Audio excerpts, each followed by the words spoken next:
Hey all, welcome to this session or discussion, if you will, on openness and MOOCs. This session's intended to be fairly discussional, if you will.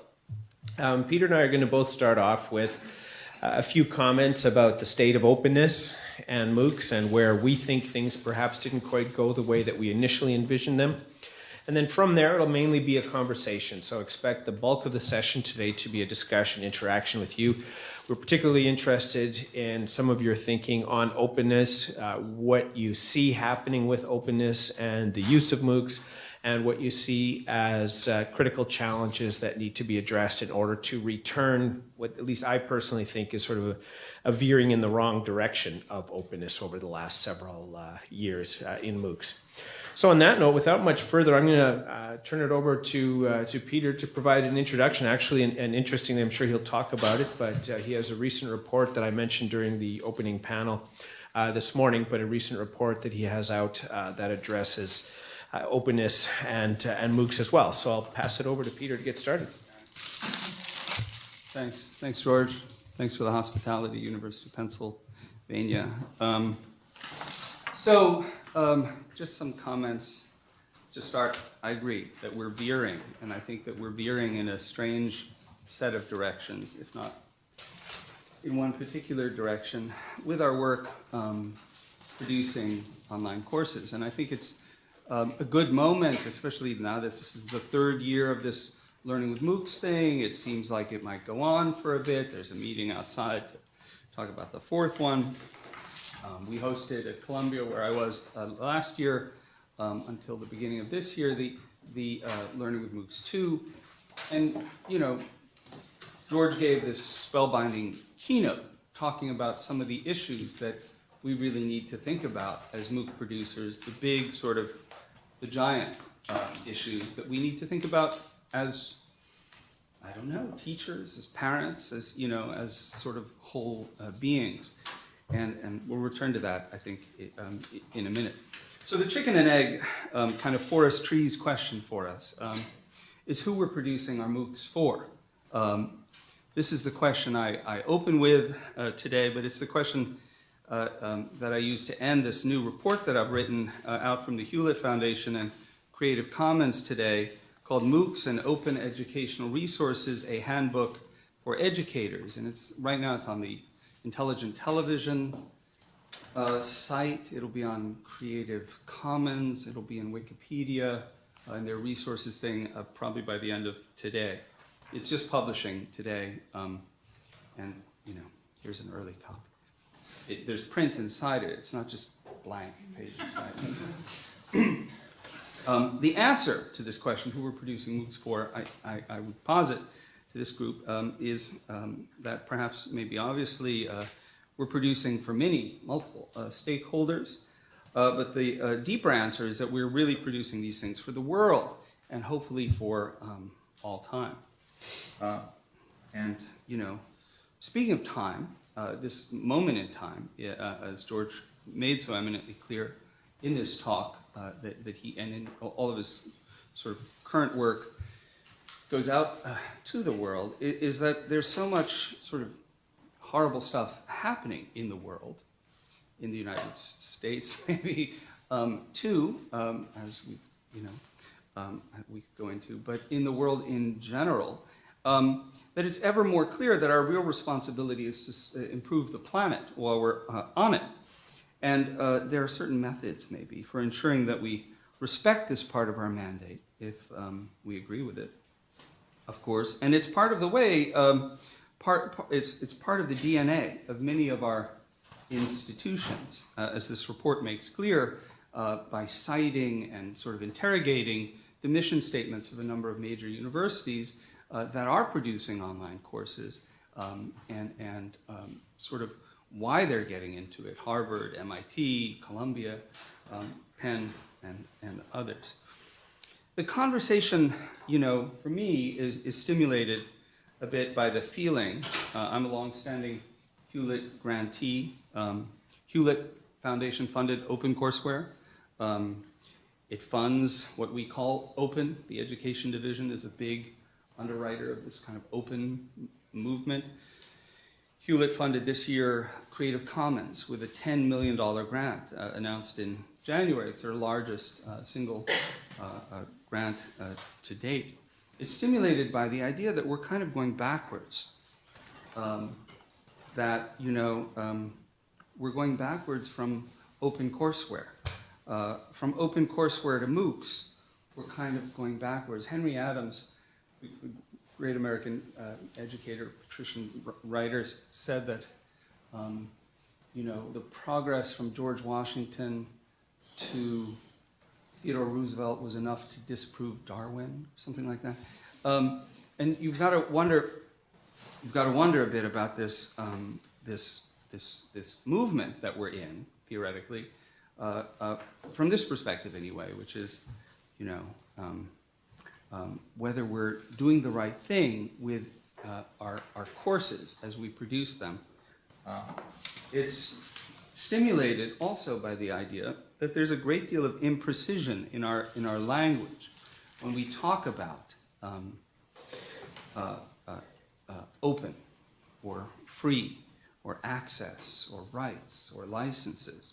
And so it's, my hope that we might be able to address that over time as a group. And I think there are a number of ways of doing this in our approach to production writ large, in the process of pre-production, in the process of production, in the process of post-production, distribution, and of course archiving and preservation, which concerns all of us as MOOC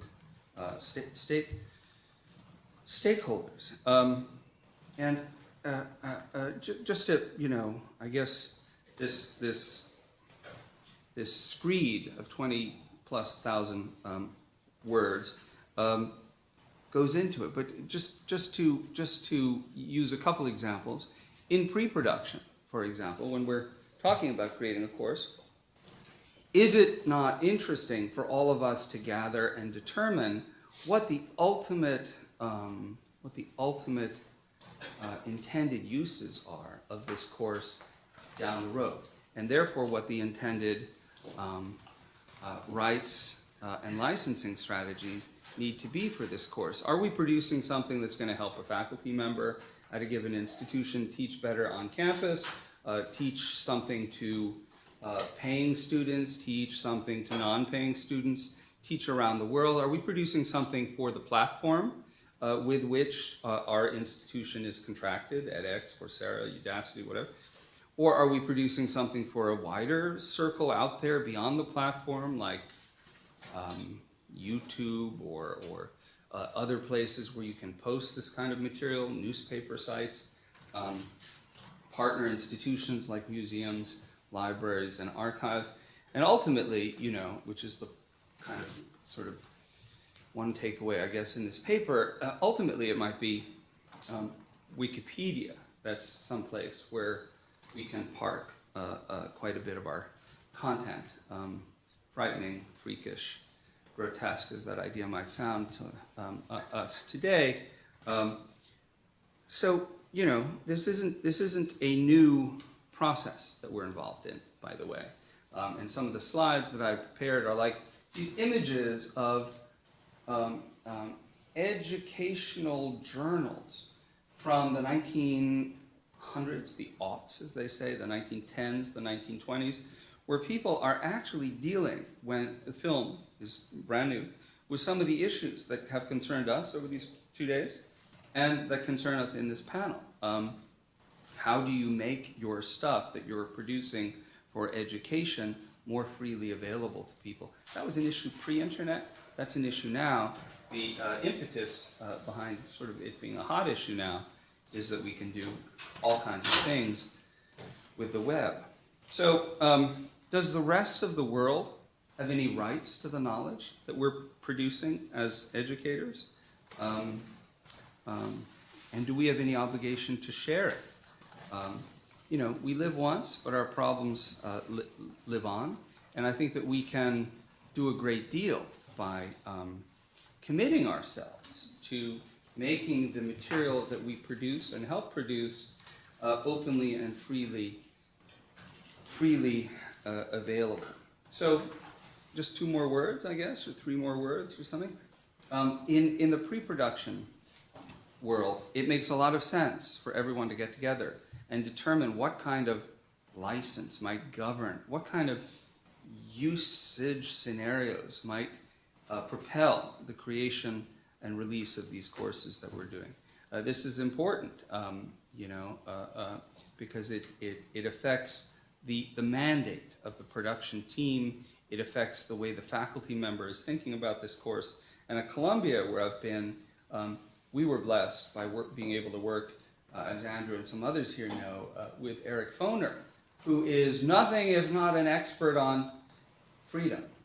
He's a historian of the Civil War and Reconstruction, and he made sure that he sort of crossed out and struck, and in some of his legal agreements and some of his releases and some of the other sort of paperwork that governed his relationship to the university and the university's relationship to edX, let's just say the conversation was fascinating and it was inspiring. So in the production dimension, do we need to think about what our appearance releases look like when we go out and film somebody, when we go out and film something, when we go out and film anything really?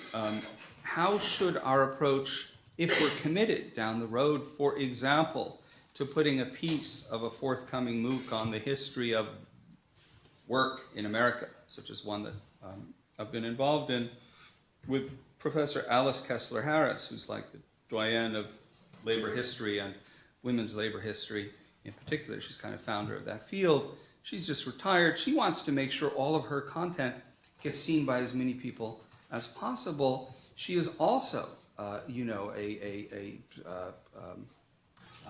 person with, sterling integrity, and wants a kind of commitment that there will be no barriers erected between the public and her work.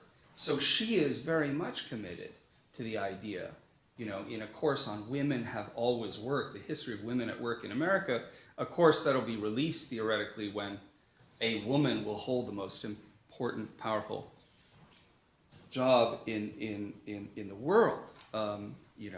Boy, did she time that right. She's committed to making sure that this kind of content can be. So when we go about filming her, when you go about filming the people, if there's a commitment to putting content in Wikipedia, for example, a little piece on the Triangle Shirtwaist Fire of 1911, her talking about it, the clearance, the appearance release governing that conversation needs to be framed and written about, and that's, deep in this. And then post-production, just as another example, the third-party, so-called third-party material that we license or use in one way or another to illustrate our online courses, that too needs to be harvested and cleared and tracked and archived in such a way that it will be, if one wants to do something with it that is free and openly licensed, really thought through from the beginning. And maybe that goes without saying, but the folks at Hewlett didn't think so, and I don't think so. So we've begun to say it. And it's related to what? It's related to overall an approach to video. There are mandates now from the National Science Foundation, from the National Institutes of Health, from the Ford Foundation, from the Knight Foundation, from MacArthur, and others. When grantees receive awards, their published research needs to immediately or soon thereafter go into a kind of open access publication, something that is, again, no barriers to federally funded research. Ryan Merkley, the head of Creative Commons, is at the White House today talking about making sure that federally funded research on cancer is available to all of us immediately and doesn't have to be locked up in journals that Elsevier and others produce. It doesn't make sense for other people to be.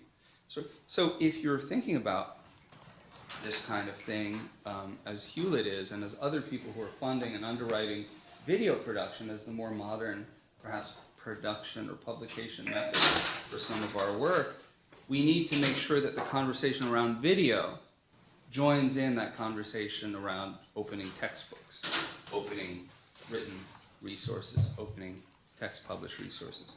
The last thing I will say off the top right now is that the head of digital learning at MIT has said, Sanjay Sarma, he's director of digital learning, he tells his audiences, and we quote this twice in this thing, that educational cultural institutions are all sort of Disney and Sony and MGM. We produce movies, he said. And if that's the case, we need to decide whether we're going to behave like some of the studios that we were hearing about from perhaps Peter Ticherney's talk, or whether we're going to behave as another kind of entity when it comes to the content that we release. I think we should make a commitment to making sure that the material that we do produce is freely and openly available, as openly as possible, as freely as possible, and some of the sort of definitions are in this handbook. Again, I hope they're helpful. All right. Well, I'm going to talk a little bit about from the openness space. So thanks for the opening comments from the pre-production, production, and even post-production end, and the importance of building the idea of openness into the process early on. That openness becomes a way of thinking rather than just a simple instantiation of our activities. So let me just go back a little bit, and I'll provide just a very brief run through. For some of you, this will be completely boring because you're familiar with this stuff, and for others that maybe are a little newer to the concept of openness in education, it might be a little bit more relevant. And then I want to talk about what I think is a critical issue that we face today, is that openness itself around content just simply isn't enough. So I started writing, blogging, I guess if you want to call it, in the late 90s, early 2000s.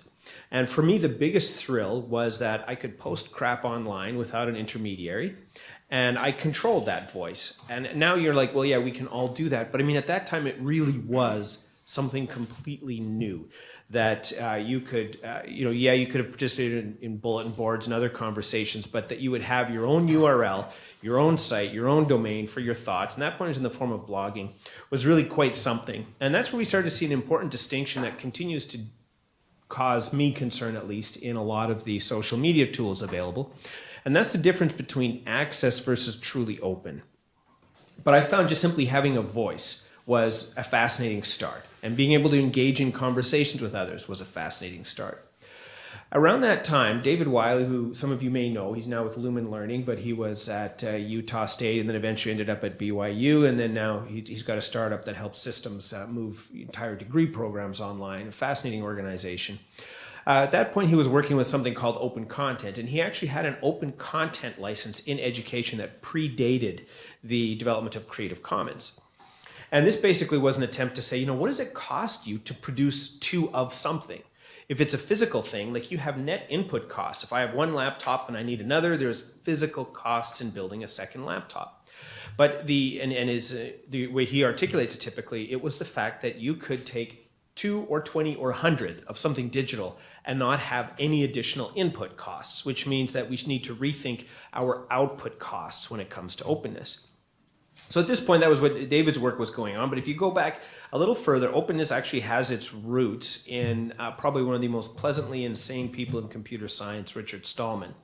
And he was with MIT, and the first thing you noticed, he was trying to do some printing. And up until you got to this point of commercial presence in the software field, it was universities. You'd write code and you would just share it with all of your peers. I mean, that was an ethos of sharing.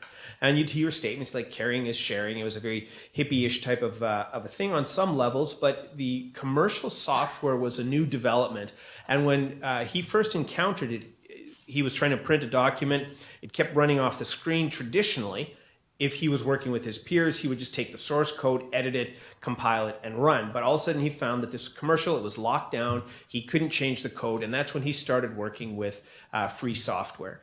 Now, he was very aggressive with free software, meaning that he was one of those I guess we'd call him a radical almost, but he really pushed the idea of your content being open and the software being open. Over time, what ended up happening is he was a little bit too vigilant in some regards, and an open source software movement developed around it. Eric Raymond and others, you might have read the article, The Cathedral and the Bazaar, that really helped to promote this idea that we can be open, but there's benefit of this network. If you have hundreds, thousands of people contributing to something, you have this massive explosion in knowledge and in knowledge growth, in this case in the form of code.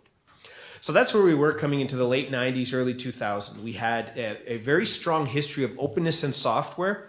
We had a movement that was vigilant, Stallman's work. And then we had a secondary movement that was still open source, but wasn't quite as radically focused on openness. It would work with corporate partners and so on. Unfortunately, in the education space, we had nothing happening really, other than there was an ethos of sharing, but it wasn't sort of instantiated the same way that the copyright system is educationally. So then we ended up with the development of some of Wiley's work with open content. Then eventually we had MIT announce their Open Courseware initiative, which was really a significant marker in the education sector. There continued to be some related development, even coming up to it, but Open Courseware was really that stake in the ground. There was a lot going on before, but this was the thing that everybody focused on, because this idea of making your content open for anyone to use. And then we entered, Creative Commons came into the landscape, a few other activities started developing, and suddenly by 2008, we were at this point now where we had a fair movement for open content. There was a Creative Commons licensing scheme available, which made it fairly easy for someone on their blog because up until then, copyright was default. Meaning I wouldn't have to put a copyright on a document, I would just post it. If it was mine, it was automatically copyrighted. And so Creative Commons, and then Stallman and others were doing something called copyleft, but again, it was a little too radical for some folks. So then we ended up, 2008, some activity in the education landscape around openness, Creative Commons as a licensing scheme having been started, MIT's Open Courseware, and a huge number of universities offering their own version of courseware, which basically said some variation of, here's our content. Use it for free. That was basic. Or here's our content. Feel free to revise it and use it in your own way. Here's our content. Feel free to use it, revise it, embed it, remix it, put it back out as long as you make it open. And so there's a range of schemes within Creative Commons that enabled reusability and share back and share alike and so on. The one thing that wasn't happening, though, by 2008 was it was just curriculum. It was no different than we tried to make a big library out of our content. And then we started, Stephen Downs and I ran a MOOC, and our whole idea initially was we wanted to do one thing, which was we wanted to make our teaching open the same way that content was being made open through MOOCs. And then that's where we ended up with the first idea of what's today known as MOOCs. And so the intent then is content is open and teaching is open. What ended up happening following that, though, as many of you are aware, in 2011, the idea of openness, and this gets back to my early point, access and openness are two different things. You can, for example, go into a library and read a book, but you can't just take it home and carve it up and make it your own and never return it.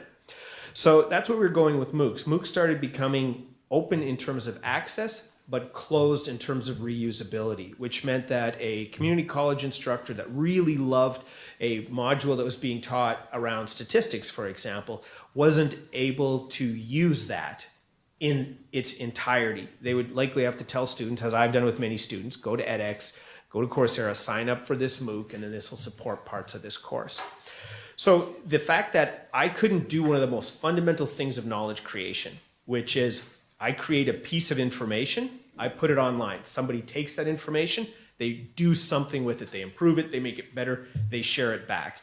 That was why the software movement works so well, because I could write a software program that somebody could improve and make better and share back. Someone else could take it, improve it, and make it better and share back, and you'd have this iterative process of improvement.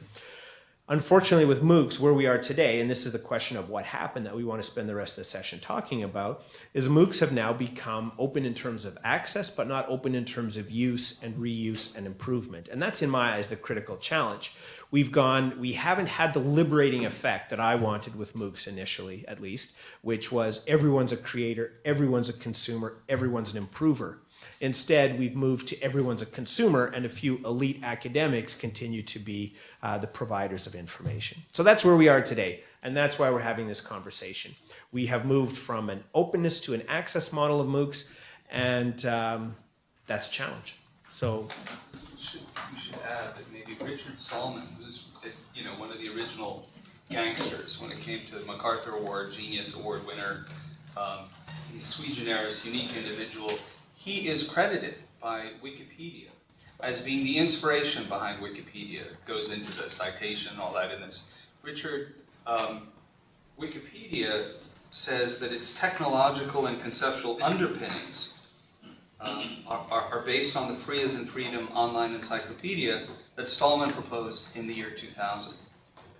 Creative Commons claims that it is inspired and based its entire system on Richard Stallman's thinking as well. Creative Commons says it first released its copyright licenses for free to the public, inspired in part by Stallman's Free Software Foundation GNU General Public License. And these are very important players in the world of education and culture, I think, and they should be some big players in our world as MOOC producers. For it is also the case that this history of openness and this commitment to building some sort of, resource base for universal access to knowledge is not as, doesn't date back to Courseware in 2001. It goes back to Stallman. It goes further back to like the origins of public broadcasting.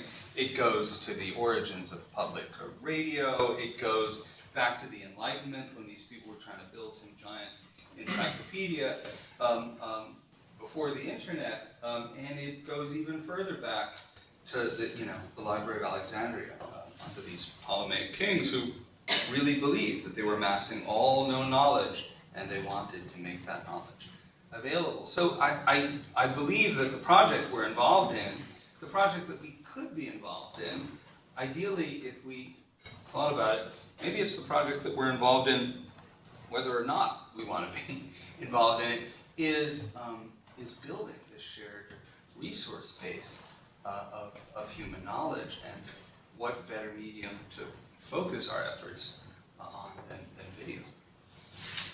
okay, so let's move it to the audience and get some questions, or comments. Actually, I'm more interested in trying to get at this idea of what went wrong. Why did we not end up where we wanted to end up? Or maybe some of you completely disagree. Maybe you think that we ended up exactly where we are and it's awesome, damn it. I would like to challenge you in a way that I'm very worried that the two communities of open education resources and MOOCs are going very apart ways at the moment. And I've worked, and I fully support this altruistic idea of an open web and open resources and so on and so on. But I think we should be careful not to play these two sides against each other. And the reason for that is I've worked in several European projects making open educational resources available on a large scale. I have to admit, I can't see a lot of impact of the work that we did there for numerous reasons, also because it's very hard to follow what happens with these resources. On the other hand, we offered a MOOC last year for the United Nations Environment Program, and we simply couldn't release resources because there was copyright involved there. But do we really want to compare that, and do we really want to deny that these 6,500 participants had a learning experience there, so we gave them access to a process, to a real learning process. And I have the feeling that it's always a dichotomy that we create between releasing resources, and you're right that ideally we have both. We have released resources and also access to courses and the course structure. But I have a feeling that this is not the right way to talk about these two worlds, because there are situations in which it's not possible, but there is still an openness in terms of a process that comes via the MOOC. And I see a lot of effect from these participants. No resources for free, but I can very much see that these people apply the knowledge that they got there, which I couldn't see so much in the purely releasing resources context. So I think there is also some problem of measuring the impact of open educational resources. I would like to hear your opinion about it. Well, I mean, again, we're hoping this is more of a discussion than us just answering questions. So I'm wondering, does anybody have opinions or views or want to tackle that comment? Yes. Yeah, so it reminds me of a conversation I had a couple weeks ago talking with people about how we measure things that count towards tenure and promotion. And they were talking about ways to include the creation of open educational resources in that path. And everybody in the room thought, yeah, that'd be really great. And then we said, well, how many people do that? And there were no hands.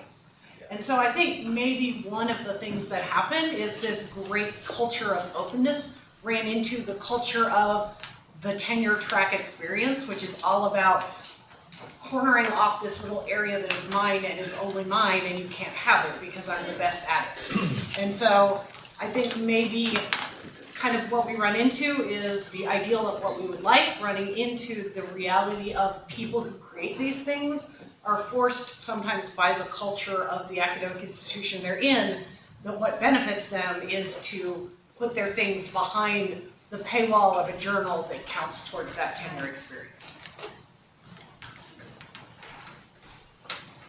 Comments or thoughts? Yeah. So, There are some courses that are Creative Commons. You can watch them at the edX platform. Columbia's courses are Creative Commons, and some of them are posted on GitHub. So as long as you post them on GitHub, and then you get the permission to re-upload them on the edX platform or another platform, you would be able to reuse them. But first of all, if we don't find courses that are Creative Commons, that's complicated. And second, if they are not in GitHub, it's going to be even more difficult. And third, if they don't allow you to do that, so maybe it's a thing of permissions, of copyright. That's what we were talking about. But technically speaking, it's feasible. It is feasible, and not everybody's a pioneer in this area like you are, and not everybody thinks about these issues day in and day out like you do, but it's certainly feasible. And it's certainly feasible to do with a marginal additional investment of time and energy.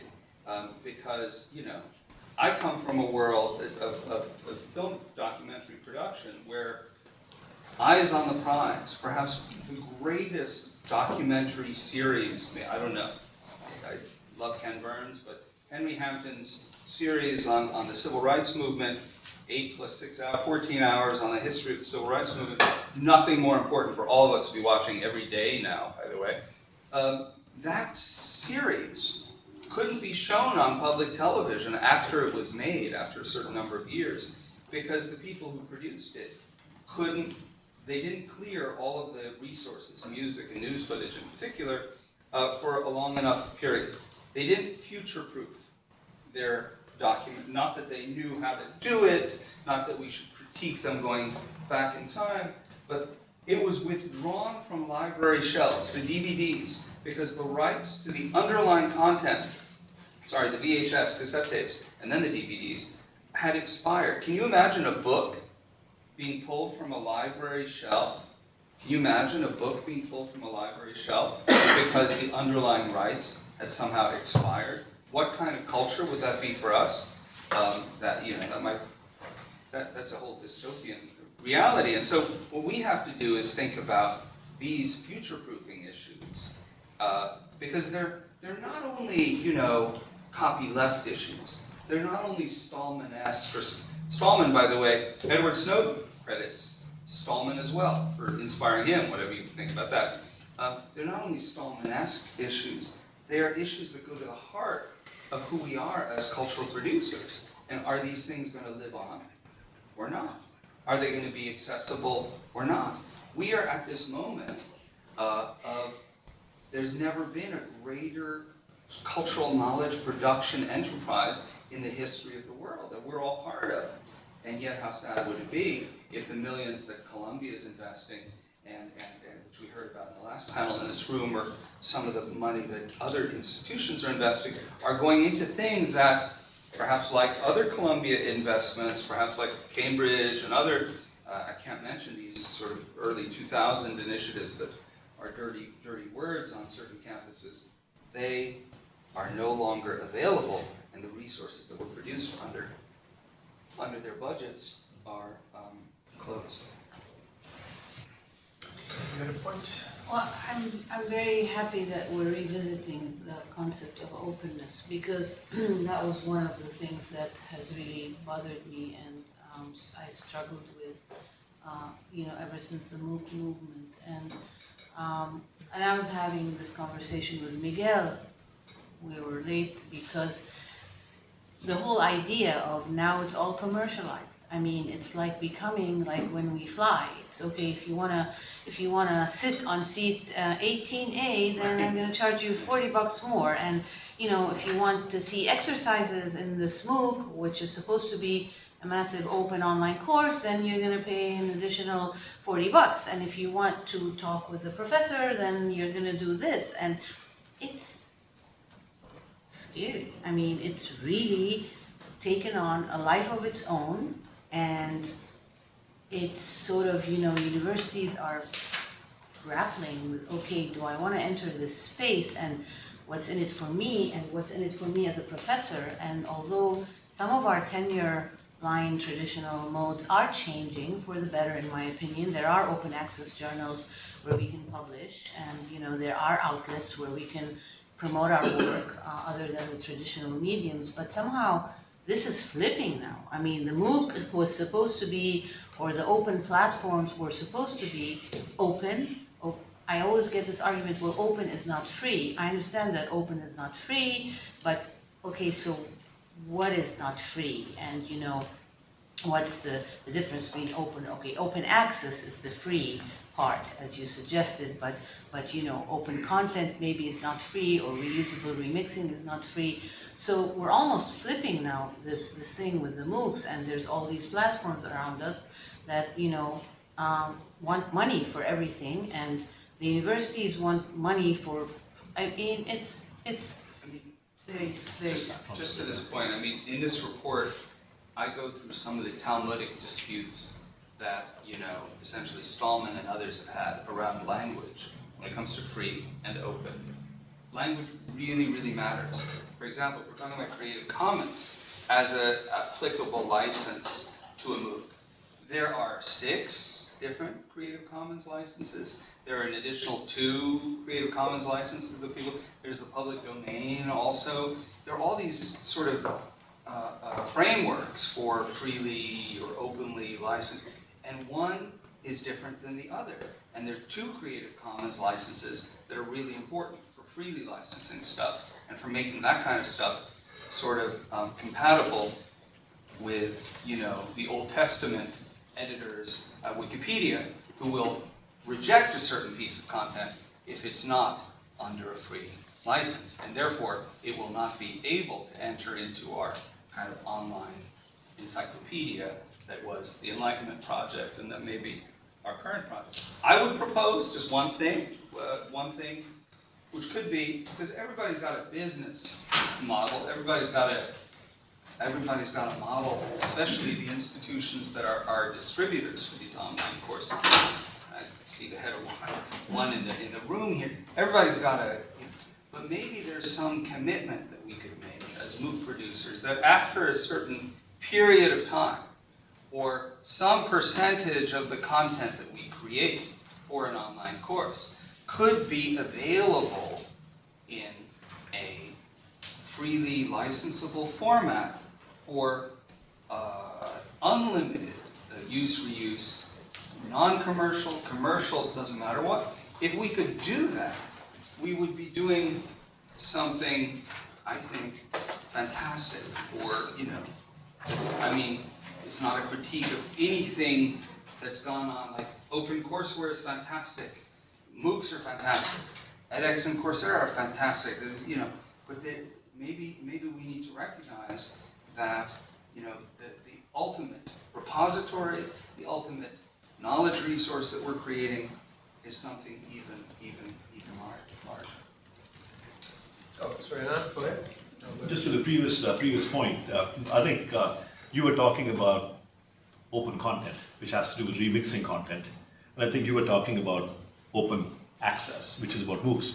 I just want to be clear, you did paint MOOC providers with a broad brush and said MOOC providers have begun to put content behind, exercises behind paywalls.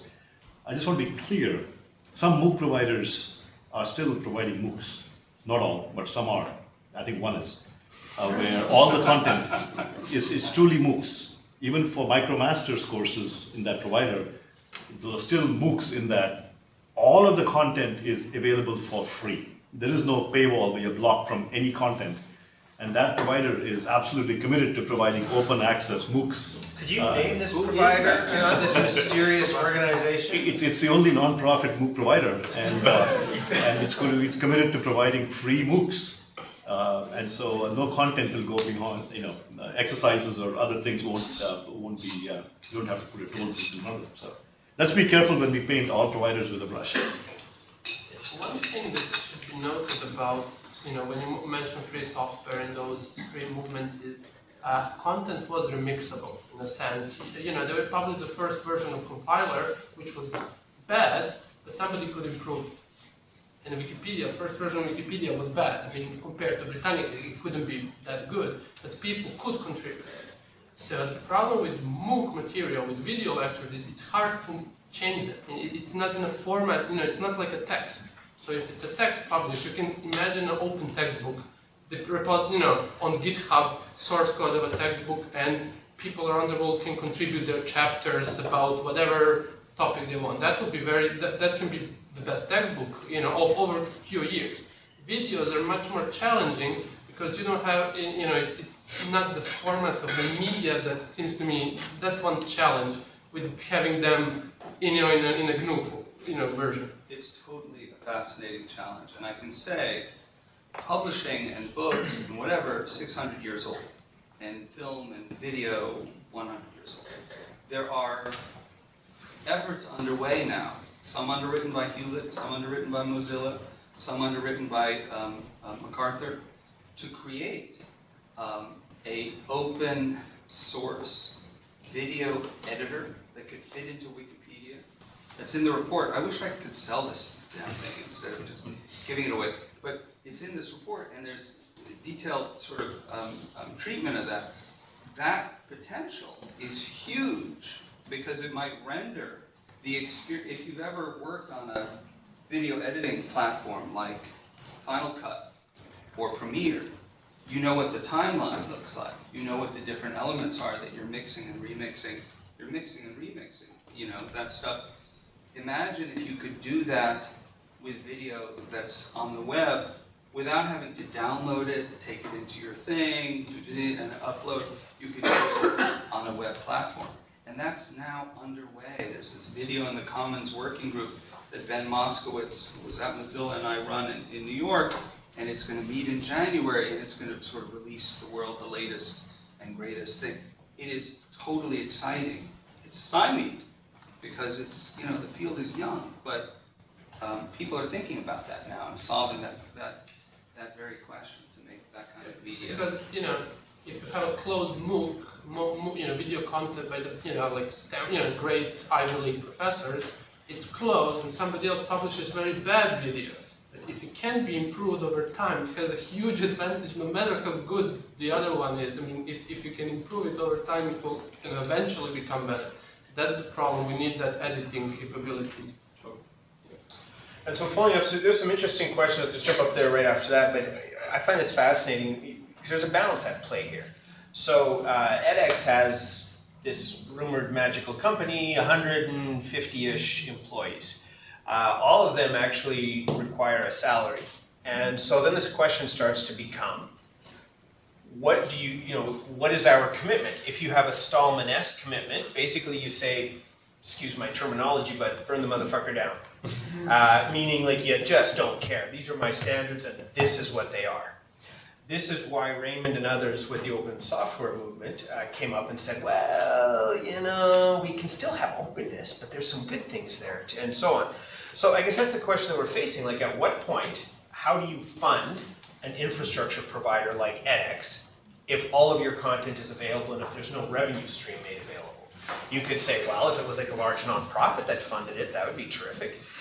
Or you could say, if as the way edX was initially seeded, you have a group of universities that put some dollars into it, that's an option. But so I guess really there is an issue when, duplicating content to have 10,000 students or 100,000 students in a MOOC, no cost difference, but to build a platform that enables that is a very big, different kind of a component. So I guess that's part where I'm looking at as well, is what is the relationship between the ideological value of openness versus the practical reality of needing to pay people? I was grateful that you mentioned the pre-production phase as a crucial time to set expectations and get everybody on the same page. And as somebody who works with faculty to develop courses, I always fill them in on their options. Creative Commons is what we encourage, and Johns Hopkins has been doing open courseware for 10 years, and we've carried that ethos into MOOCs, but we have not required it. And I was wondering if any universities have taken the steps of requiring a Creative Commons or some other open license on to do courses on, we'll call it a MOOC platform, even though you could argue that it's not a MOOC if it's not open content. But is anybody doing sort of gatekeeping that way? As far as I know, I've looked a little.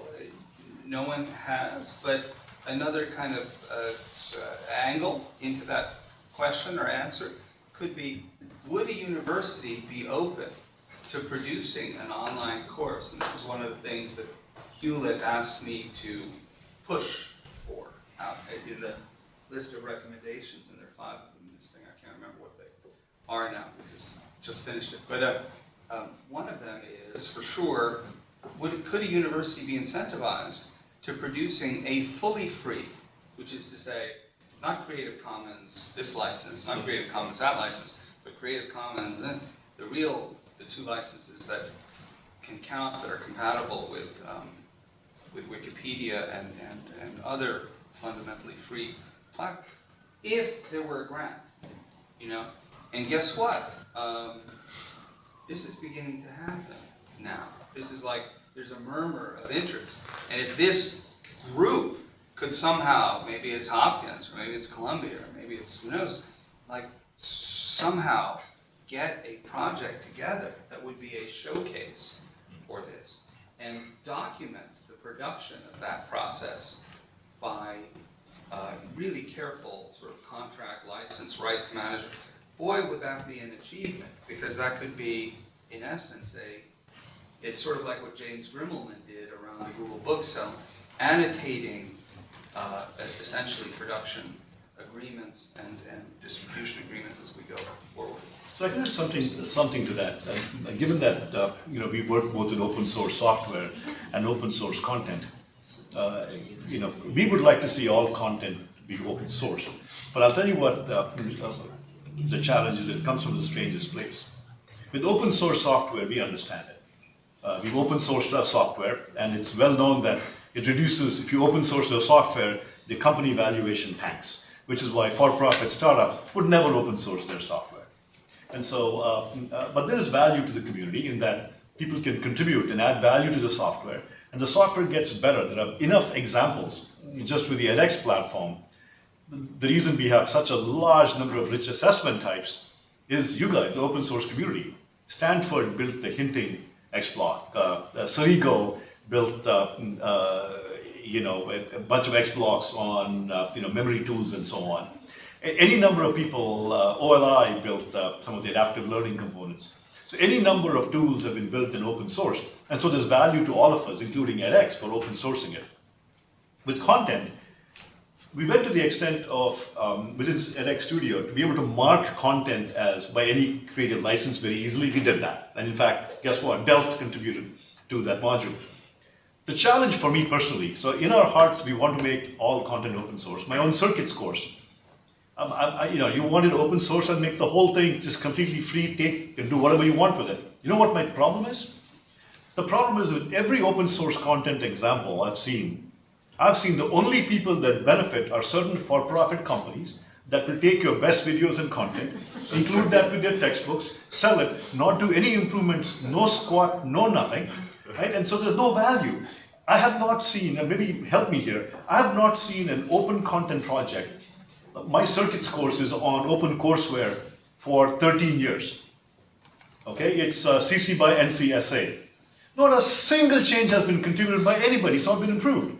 So if someone can show me an example where an open source content project has improved the value of something, I promise you, much like we went into the open source software movement, I will get on a soapbox and convince all our partners to make all this everything open content. I just haven't seen examples of huge value. Can I jump into that mix? Because that concept, and I know Peter wants, but that concept, like maybe it's some of the open courseware, all of the open courseware that was licensed to be open, whatever, was licensed under a certain Creative Commons regime that is not as fully open as we know open can be.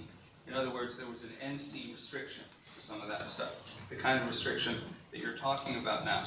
And I think if there could be your power, I mean, you are an orator, you're a persuader of like the umpteenth first magnitude.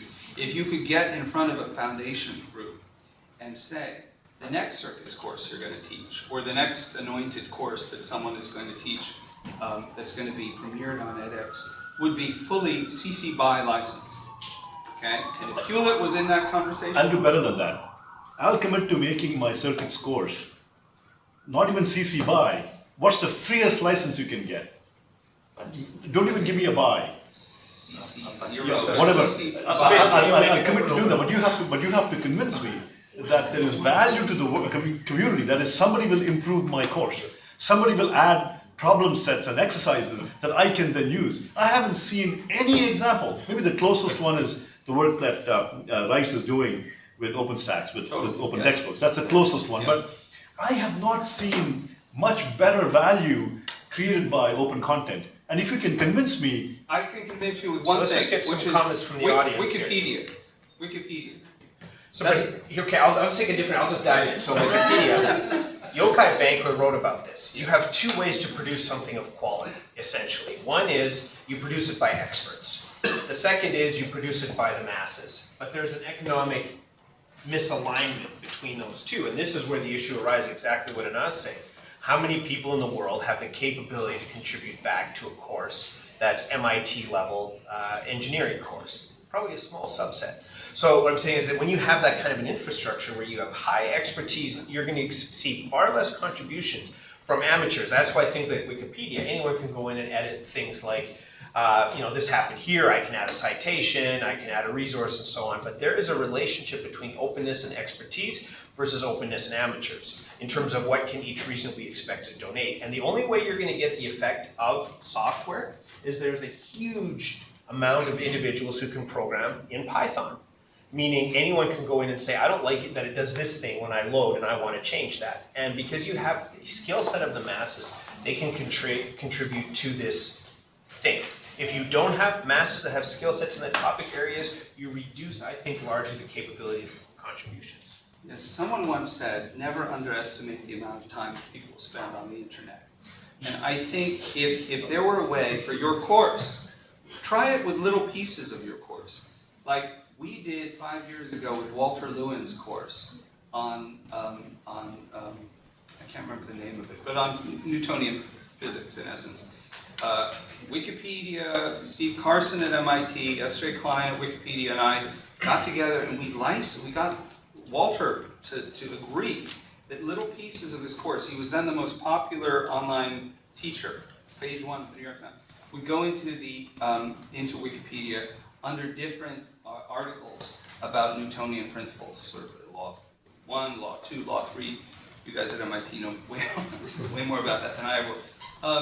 And that was just the beginning of a little experiment. Walter Lewin wound up getting into some hot water. But I think if there were an experiment that could be done where we could, I would bet that people would. I would take that bet somehow. I don't know what we're betting, but I would. Okay, let's move to the audience here. So I think the problem arises at the point where, which you mentioned towards the end of your opening comments, the difference between consumers of MOOCs and producers. Well, now we have a very large number of consumers and a small number of producers relative to the population, and obviously those who hold knowledge.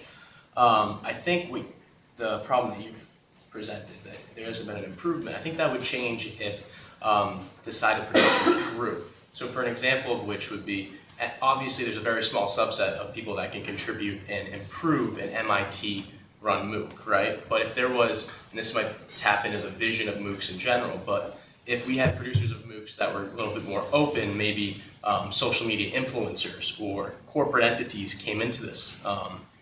For example, tips and tricks or MOOC based on social media, exposure, making it viral, or this is just an example that anyone could add to. I think we would see more content and improvement based on it, right? If it's an MIT MOOC, how many people can put towards it? If it's something run by the people, commented by the people, there'd be more opportunity for an improvement. You know So what, is there the vision of MOOCs that you it know, would be anyone can produce a MOOC, or is MOOC supposed to be just produced by a certain selected few? Anybody can work on it. I'll make a commitment here.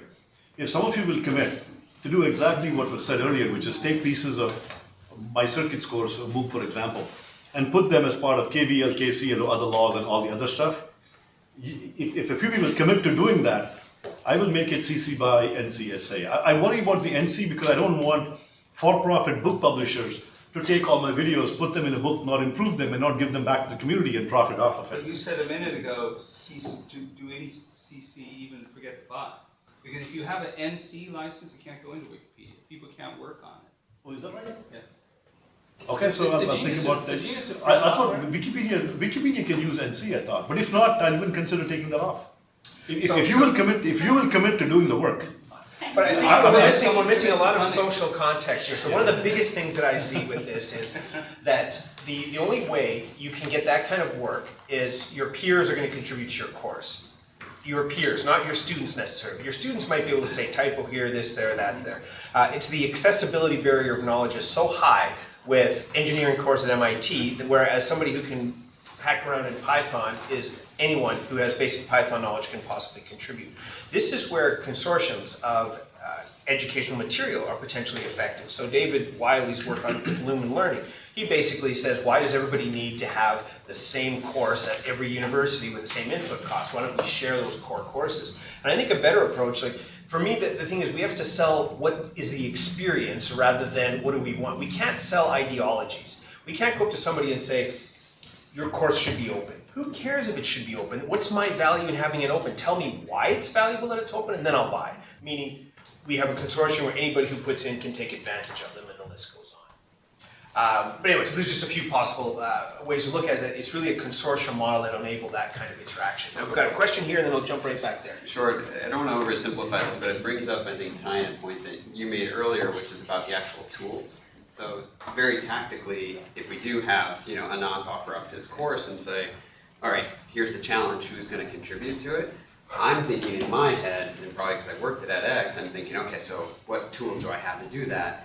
And first I have to stand up my own instance of OpenEdX. And so then it leads me to think if I actually do want to contribute at whatever level, be it low level or high level, or at par with the course, I need some tools that actually help to facilitate that additional knowledge, that knowledge creation, that new knowledge building on what is already there. And I think that's where something like Wikipedia, or even, I think you mentioned GitHub, it seems to have an infrastructure of tools that doesn't require the new knowledge to be built with a lot of extra steps So around let's it. challenge the OpenEdX community to build tools in OpenEdX. I was thinking about MOOC.org.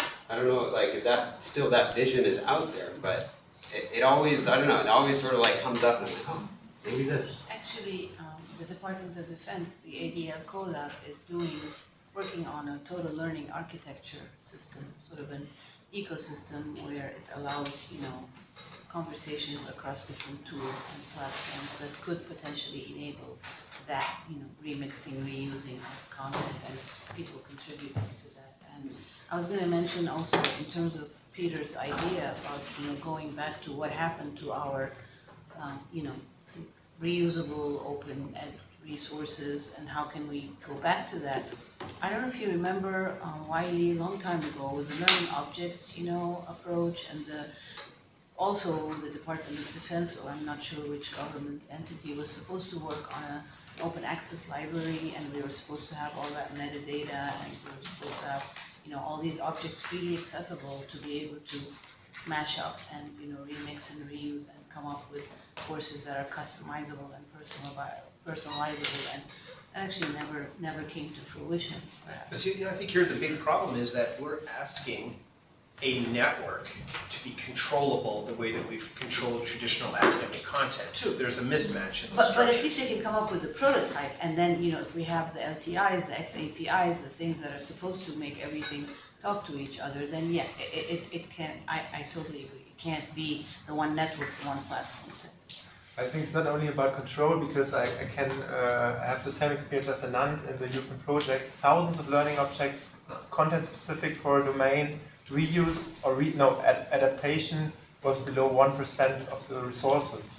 And then, okay, maybe we should focus more on the adaptation process, and also not only controlling but following what happens to the resources actually. Because otherwise you also come up with a frustrated teacher who said, yeah, my resources are there for years, but nothing happened to them. So it's not only more resources, but also resources which have really a lifetime and which are changed. Partially worth noting, reuse is only one value of openness. So I think we're narrowly focused on just the reuse or people even contributing back. There's more to it than that, but absolutely. I'm just going to jump up there. Peter, if you have some comments on some of our licensing discussions. I was going to actually make the same point. We don't yet have, we don't yet have a truly collaborative platform in which people can become active educators as well as learners. We're still kind of in a broadcast model. That was the point I was talking about. I was just actually going to also mention something. Earlier we were talking about standards for promotion and tenure and how these sort of lent themselves towards more of a closed model rather than an open model. Though I actually think, I think it's the opposite. Promotion, tenure are based on reputation, influence, citation. All of these things are actually facilitated by openness. We've gotten ourselves into a complicated situation over the last 100 years of academic publishing, where some of the importance is lent by journals, other kinds of publication models, which are controlled by entities outside of universities, for-profit, and so there's a kind of closed model there. And it's hard to get out of it. Some fields have done it really well, and then use open systems, sharing systems, data systems, databases, but many haven't. I actually think we're at a crucial moment with the MOOC world and online education, where we want to make sure we don't get into the situation we got into 100 years ago with academic publishing, where there are external for-profit companies which start to control not just the delivery of content, but control the imprimatur that is given to the content. What he said. Yeah. I don't know how we do that, but one thing to consider is, you keep talking about Stallman. Stallman used to say famously, he was interested in freedom as free as in freedom, not as in beer. Right? He knew that he was shifting the costs. There had to be servers somewhere that would hold the code. Someone had to make a living as they were changing open source software, and so. Someone's got to foot the bill, but let me make sure it's a place that preserves the openness. He counseled me against having children, because I wouldn't then be able to devote my life to being a free or whatever content advocate. And he was never mind. But 3 children later, I'm trying. But yeah, he shifted. His plan is to shift the costs and the challenges who bears them. There's a comment there, and then I think you had a comment there. One thing about the content is also say edX allowed me to there is a perfect tool in the website. How does it look like? I mean, like you have 2 minutes of a Stanford professor talking about something, and there's jump 10 seconds of me saying something else, and then comes back to him. There is in books you don't have the teacher present if you want. There is also that problem I think as well. How that looks like. I can add the assessment something or maybe a new module or something, but I don't see really, even if they allow me to do that, I would not edit those videos. They would just, they will always look worse in some sense. I just don't see, in the book, I see editing the book to adapt, say there is a book about data mining, I'm teaching data mining in finance, and I will add the financial stuff there, here and there, and make it better. Totally fine. but I don't see MOOC about general data mining and now adapting it to finance. How would that look like? Just you know, this video. I mean, I don't know, but we'll only find out if we try to find out. And you know, it is the case that a lot of MOOCs today are siloed by educational institution. So one thing that we could also be excited about is having broad collaborations between the top academics at a number of different institutions to teach whatever. One project I'm speaking about next week, the history of the labor movement, the history of the American labor movement, not just Alice's portrait of it, but, you know, or some other topics across universities. Like, why is it that, you know, MOOCs are just so, you know, siloed like that? But it would be great to explore what kind of collaborations could exist around opening up an online course. Okay, we've got about 4 minutes left. Any other comments just from the audience before we move to something a little bit like wrap up? I just want to make a very minor comment to something Peter said, that I think the tenure and the process and I think maybe a very conservative view of certain universities, I think does affect the openness part. And I think when we say that it's good that a faculty member has the videos on open and available, we in these kinds of rooms assume that it's always a good thing. But I've had a number of situations in the recent past where we've actually been asked by faculty who are in the process of maybe going through a tenure process to remove their videos that we had previously put up as open assets. And to me, that's almost, I have to do it, but I feel so bad when I have to take that video off of what used to be publicly available to the world. And so some faculty don't feel, because they now want to shield everything they've done, because what they may have said may not be palatable to whoever's making their tenure decision. And so they pull back, and it's an unfortunate part of that pragmatic concern that a faculty has when they're doing some of this process of moving in their careers. So again, a very minor statement. Great. All right, quick question there, and then we'll. I'm just dealing with an issue, so I'll put it out on the table, and that is for courses where it's less technical, so really a lot of the experience is really students contributing through social media, whatever their perspectives on a certain issue.